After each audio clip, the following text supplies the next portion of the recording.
J'avais raison de vous expliquer que ce qui arrive à Huguette aujourd'hui est injuste, puisqu'elle a effectivement confirmé ce que je vous ai dit. La vérité sera dite pendant toute cette campagne. Je crois que c'est ensemble, comme elle a dit, que nous allons pouvoir faire avancer Mariana. Nous avons déjà commencé. Mais nous avons besoin de vos soutiens. Sans vous, nous ne pourrons pas continuer, puisque c'est ensemble. Quand on parle de démocratie participative, c'est ça la démocratie participative. C'est avec l'idée de tout un chacun. C'est avec un ensemble d'idées qu'on fait germer une idée générale. Chère population, je crois que l'heure est venue pour écouter celui qui n'a rien à démontrer, mais qui a pris une décision tardive, puisque c'est à Fort-Nougoumé.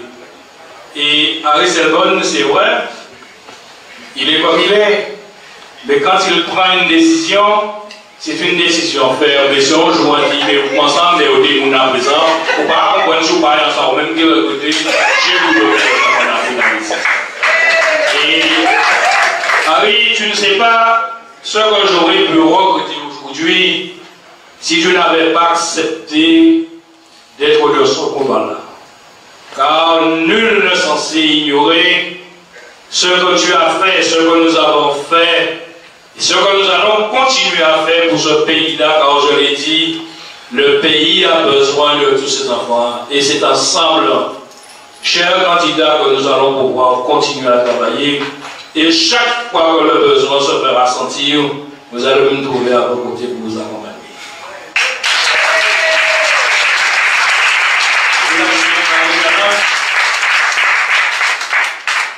Le pays a besoin de continuer et l'État se dit qu'on s'engage de jour en jour. Nous avons besoin de voix fortes pour nous représenter à l'Assemblée nationale et non pas de gens qui aillent s'agenouiller au pied des colonels. Pardonnez-moi, au pied des colonels pour leur dire merci. J'ai envie de continuer et chaque fois je dis que je vais arrêter, mais la politique c'est comme la drogue. Quand on commence, c'est difficile. Alors chers amis, soyez-en rassurés, tout au long de la campagne je serai avec vous, mais en dehors de la campagne je vais continuer. C'est à ce titre que je vais inviter un ami qui m'est très cher, parce que quand je suis arrivé à la communauté de Koumen en 2001, Harry Selbonne m'a appris beaucoup de choses. Je peux dire que c'est aujourd'hui, avec fierté, que j'ai défendu le projet leader en sous-préfecture et il me faisait, en ma qualité de premier vice-président, ainsi que mon ami Jean-Claude, où on faisait un trio. Nous avons fait beaucoup de choses ensemble et nous allons continuer. Mon cher ami Harry, tu as la parole.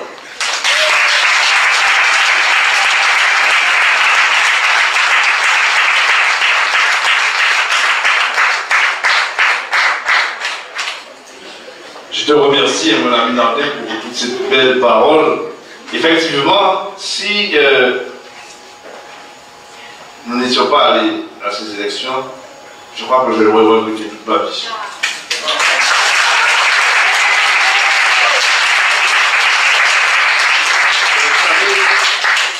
Tout le monde me connaît, tout le monde connaît ma détermination. Je suis un combattant. Lorsque je vais au combat, on va jusqu'au bout. Et je peux vous assurer que la victoire sera au rendez-vous.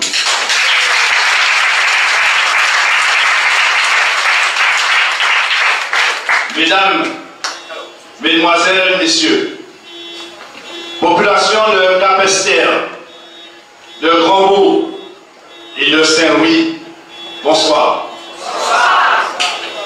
Bonsoir, Madame le maire de Capesterre, qui nous fait l'honneur d'être là avec nous. Non mais c'est important, il a bien expliqué son positionnement et les raisons pour lesquelles le binôme c'est Huguette et moi-même. Permettez que je vous remercie, à vous, population, d'avoir répondu aussi nombreux à notre appel pour la présentation de nos candidats à l'occasion de ces élections départementales des 22 et 29 mars 2015. Permettez également que je remercie Madame et Monsieur Constant Guy d'avoir mis leur établissement à notre disposition. La loi du 17 mai 2013 a fait en effet de Marie-Galante un seul canton. Il faudra qu'on le répète parce que au cours des différents passages dans les sections, nous avons remarqué que beaucoup de gens n'avaient pas encore bien compris cette élection. Marlène a bien expliqué, je ne vais pas revenir là-dessus, mais il faut bien mettre dans votre tête que chaque canton de Guadeloupe va élire désormais un couple. Marie-Galante, c'est le 10e canton. Et nous avons gardé le canton uniquement parce que nous avons créé la communauté commune. Et dans les propos du préfet, le préfet a fait ressortir la spécificité et l'exception marie-galantaise. Parce que dois-je vous rappeler que pour avoir un canton, il fallait au moins 20 000 habitants.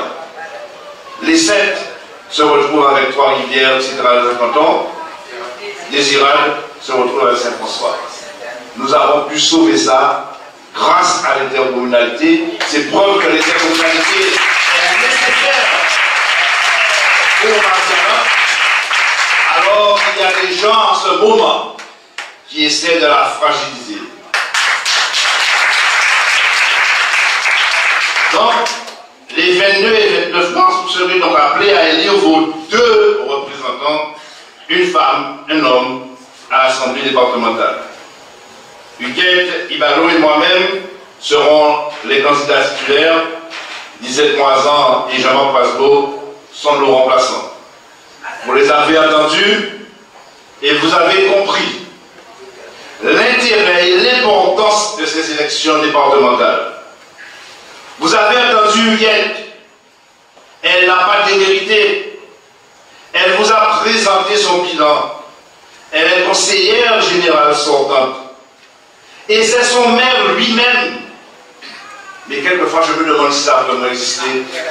Je me demande si réellement c'est ce qui s'est passé. Il m'a appelé, c'est son maire lui-même qui m'a appelé il y a 6 mois pour me dire oui, oublions ce qui s'est passé à l'occasion des élections et à la communauté commune. Ce n'est pas moi qui ai voulu que ça soit absolument un maire.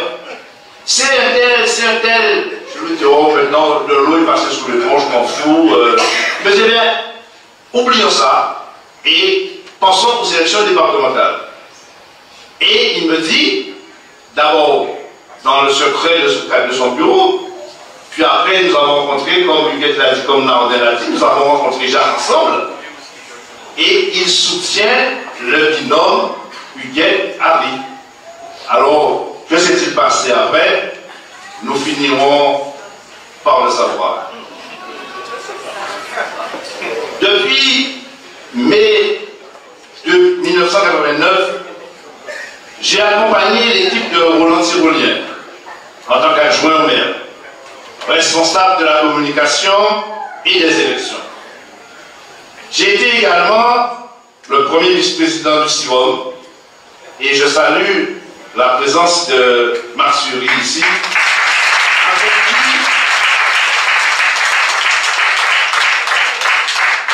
avec qui j'ai beaucoup appris. Si après je suis devenu président de la communauté commune, ben je peux dire que mes premières armes, je les ai faites avec Max Sury et je les ai faites aussi parce que nous venions de débarquer à cette époque-là, en 1989. Nous venions de débarquer, nous ne connaissions rien à l'intercommunalité. Nous avons quelques idées, des idées livresques de l'intercommunalité. Moi, le budget, moi, je ne savais pas ce que c'était. Et c'est Jean-Marc Pasbeau dans son petit bureau, dans lequel il faisait très chaud, dans son petit bureau que nous avons, il m'a appris, il m'a renseigné, qui m'a fait comprendre les rouages de l'intercommunalité marie-alantaise et qui a fait qu'aujourd'hui, ce que j'ai pu réaliser avec lui-même, avec l'équipe, au niveau de la communauté commune de Marie-Alante. Donc, j'étais également, je disais, le premier vice-président du CIVOM. Et de 1994 à 2014, j'ai exercé les fonctions de président de la communauté commune, la première de l'outre-mer.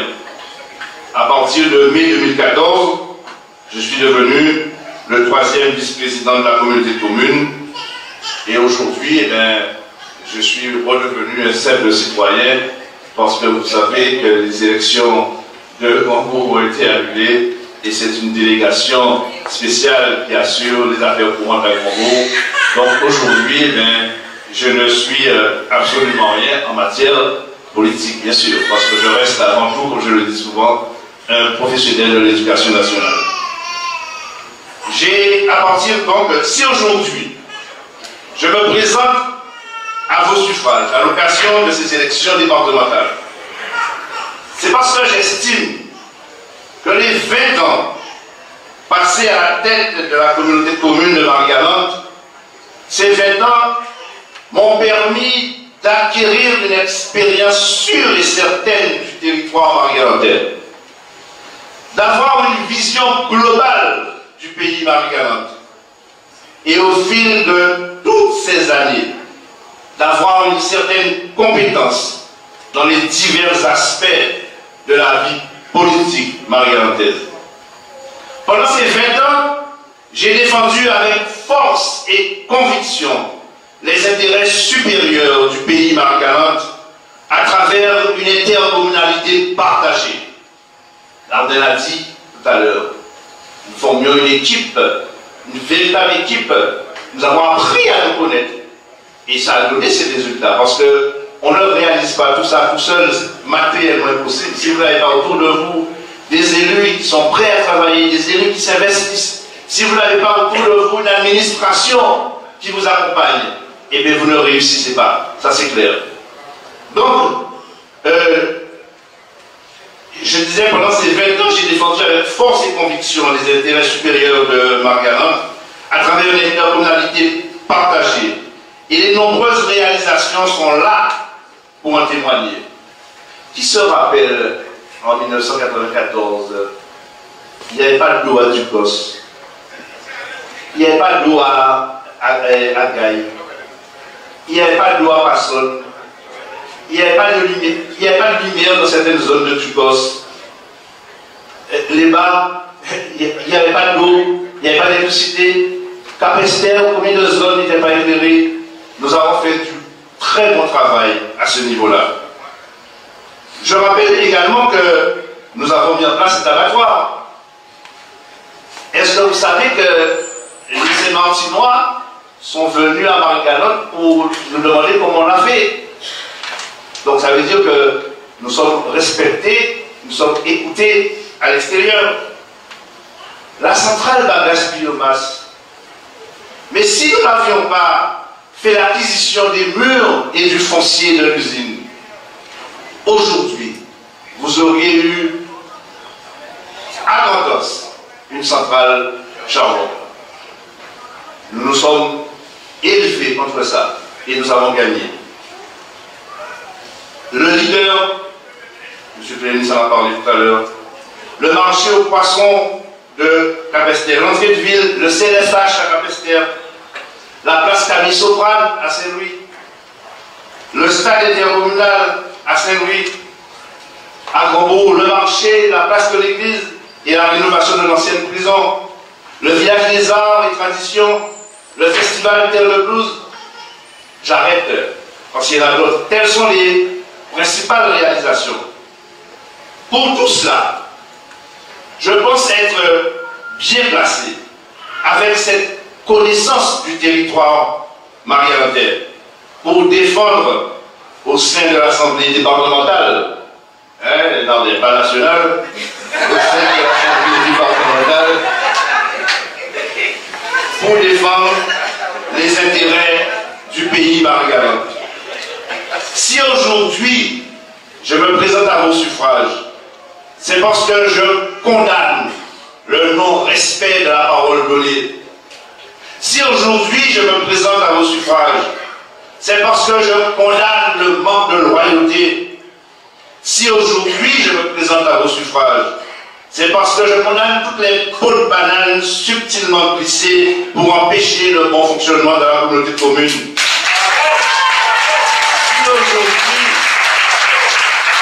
Si aujourd'hui je me présente à vos suffrages, c'est parce que je condamne l'exercice solitaire du pouvoir, où tout part d'en haut pour descendre vers la base. Rien ne part d'en bas pour remonter là-haut. Et je vous dis qu'aujourd'hui, je crois que nous regrettons amèrement ce qui s'est fait. Mais c'est pour cela que nous avons du courage, de la détermination, et nous nous élevons avec force contre cette situation qui aujourd'hui prévaut à tomber. Alors, aujourd'hui, Marie-Galante est à un tournant de son histoire. Et l'heure est grave. L'heure est très grave. Car la situation économique et sociale est extrêmement difficile, avec son lot de chômage, de précarité et de misère sociale. Et au-delà des compétences du Conseil général, du Conseil départemental, compétences qui, de plus, iront en diminution, nous nous devons d'avoir une vision globale pour Marie-Galante et d'avoir des voix fortes, des voix convaincantes, d'avoir des élus disponibles, des élus qui ne sont pas atteints par le cumul des mandats. Quel intérêt vous avez d'aller à une élection alors que vous pouvez démissionner? Mais c'est bien pour me barrer la route. C'est pas plus compliqué que ça. Donc Marie-Galante a besoin de voix fortes, a besoin de voix convaincantes, a besoin d'élus disponibles au service du territoire. Des élus qui ne sont pas atteints, je le disais, par le cumul des mandats pour défendre le pays Marie-Galante au sein de l'Assemblée départementale et définir un projet politique audacieux pour enfin parvenir au développement tant attendu par notre population et surtout par nos jeunes. À 61 ans bientôt, il a raison, hein, c'est le 29 mars. Il a raison. À 61 ans bientôt, j'ai acquis, je crois, une vision ouverte, une vision large des rapports et des relations avec les autres. Un esprit de dialogue et de tolérance. C'est le travail de ma chère épouse. Hein.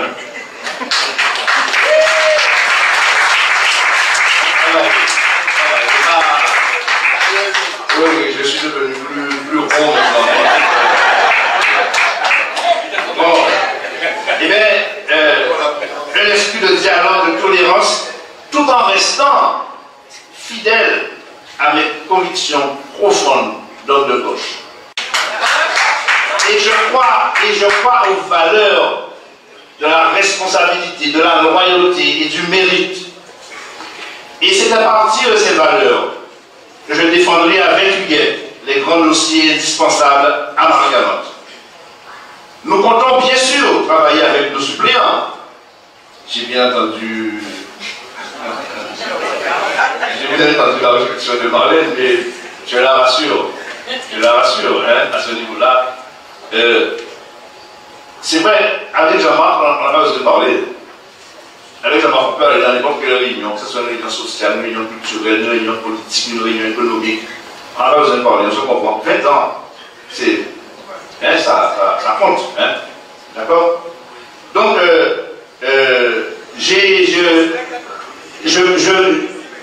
je crois aux valeurs, je disais, de la responsabilité, de la loyauté et du mérite. Et c'est à partir de cette valeur que je défendrai avec Huguet les grands dossiers qui sont indispensables à Marie-Galante. Nous comptons bien sûr, j'ai dit, travailler avec nos suppléants, en les associant à notre action au sein de cette Assemblée départementale, et nous nous engageons à vous faire un bilan au moins annuel de notre action. Ça c'est important parce que je crois que les administrés ont besoin de comprendre. Très souvent, et c'est vrai que c'est ça qu'on nous a reproché au niveau du Grand-Bourg, quelquefois, on n'allait pas suffisamment, parce que c'est vrai que les élus ont des pouvoirs, mais trop souvent peut-être nous oublions que c'est le peuple qui nous les donne. Et il faut redescendre dans l'arène de temps en temps.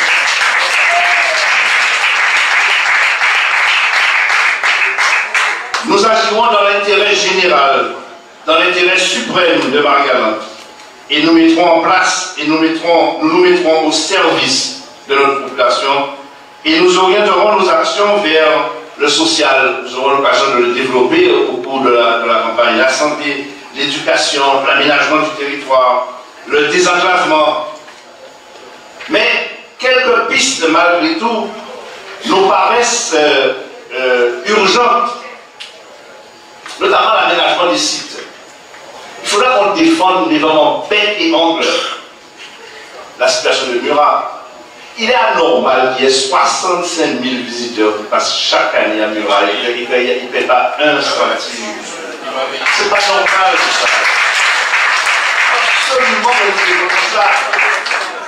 Il faut que nous défendions, et là je peux comprendre parce que c'est vrai, ça ne paraît pas, mais il y a un petit bras de fer entre la Guadeloupe et Marie-Galante. Donc, pourquoi pas une gestion plus de proximité de tout cela? C'est faisable, la unité commune est là, elle est là pour ça.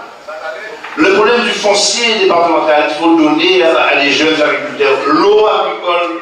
Le département a fait une superbe étude sur les mares.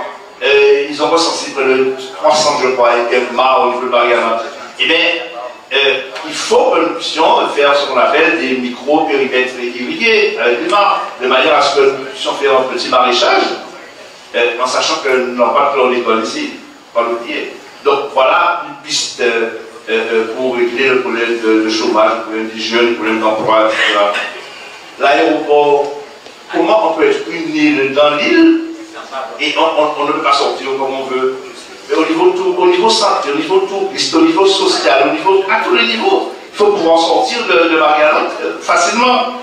Les ports, il faut les remettre en place, la continuité territoriale, c'est un problème qui est important. Les personnes âgées, les personnes handicapées, alors, les personnes âgées, c'est vrai que le département le fait, mais je crois qu'il faut maintenant mettre une vraie politique. Moi, je prends le cas de mon père qui a 96 ans, mais on va expliquer la vie sans nuit. Alors, il faut aussi penser à aller les voir. Alors, lui, la chance qu'il a, c'est que bon, il a plus de ses enfants ici, donc il n'y a pas de problème.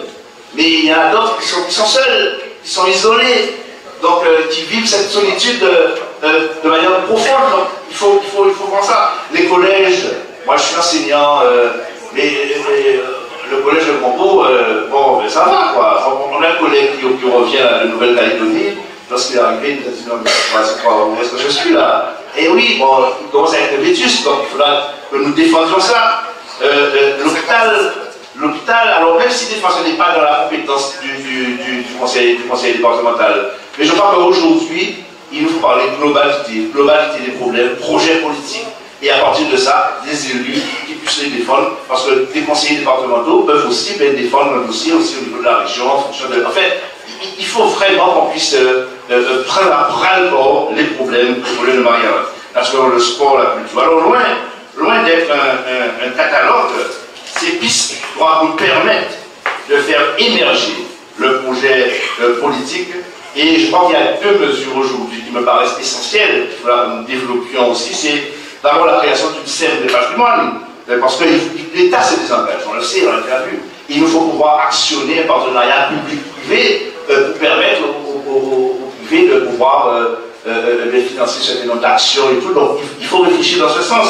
Et puis il faut aussi que nous puissions faire vraiment ce qu'on appelle un transfert de compétences vers la communauté commune, c'est-à-dire que Murat pourrait être géré par la commune. C'est faisable, c'est prévu dans les textes. Donc voilà un peu tout cela que nous allons essayer de défendre. Alors, on a effectivement, on ira, c'est-à-dire au niveau des compétences du département, il y a des compétences, mais il y a aussi ce que j'appelle moi la gestion de proximité, et il faudra qu'on aille vers cette solution. Alors voilà, mes chers amis, alors je crois que la campagne, elle sera belle, la campagne. Elle sera belle parce que pour un départ, réunir autant de personnes là aujourd'hui, je crois qu'il y a quelque chose qui se passe dans le pays Marie-Laurent. Il y a un bouillonnement qui est là. Et j'ai coutume de dire qu'à Grand-Bourg, ce sera feutré à Grand-Bourg. Il y a des gens, il ne faut même pas les regarder. Parce que nous, qui nous basons souvent ici, des isoloirs. Ça fait quoi? Et il y a des gens, il y aura, je vous garantis, qu'il y aura des pleurs et des grincements dedans. Alors, comme dit souvent mon ami Alex Brut, en seul voyage, et de tous les bureaux de vote de l'Arianon sortiront dès 18h30, sortiront des milliers de bulletins au nom de la liste courage et compétences au service de l'Arianon.